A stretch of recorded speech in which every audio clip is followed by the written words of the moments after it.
I'm a PhD student. I'm in my final year at the University of Leeds, hopefully to finish early next year. I'm working on this particular object, which is called DR21 Ultra Compact H2 region. So this object, as you see over here, is a massive star forming region. And just as every location on Earth we have is, I'm sure you saw the presentation by Sana Williams. So every location on Earth we had our longitude and then latitude. The sky has also been mapped in such a way that at every location we know of its declination and then the right ascension. So see this as a patch of the sky over here, and that is the intensity over here. Yeah, and this is a massive star forming region. So this is a massive star forming region, meaning that there is a massive star somewhere here, and these massive stars at their very initial formation stage, they are obstructed by dust, so we can't see them with our eyes or with the optical telescope. So I might say that massive stars are stars that are 8 times bigger than that of our sun.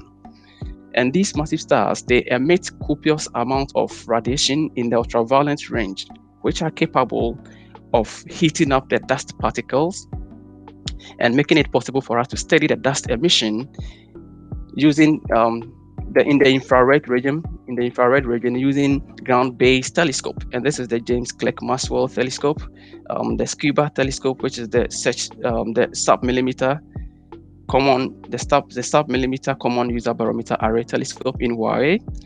And we can also use space-based telescope to observe these. We can use the Herschel Space Telescope, which I use for this particular, I use so much for this object. This is the Herschel Space Telescope.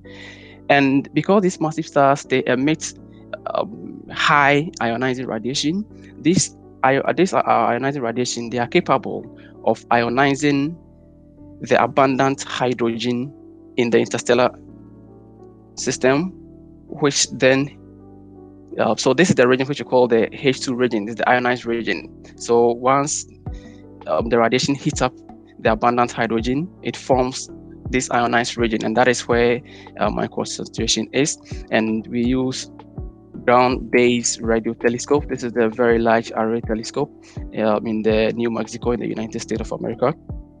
Yeah, so this is the object that I'm actually studying now. It's been observed at different wavelengths, and so it starts very small. When it starts to heat up the dust particle, it starts very small. We call it hypercompact. Then it begins to expand because of the high pressure. Then we have it as ultra compact. Then it expands again to compact. Then it expands to H2 region that we can see with our eyes and with the optical telescope. So what I'm doing currently is to study this particular object. I'm trying to model and simulate this object and then investigate its evolution and its morphology. And that is what I'm doing. I will not go detailed because that is not what we're doing now.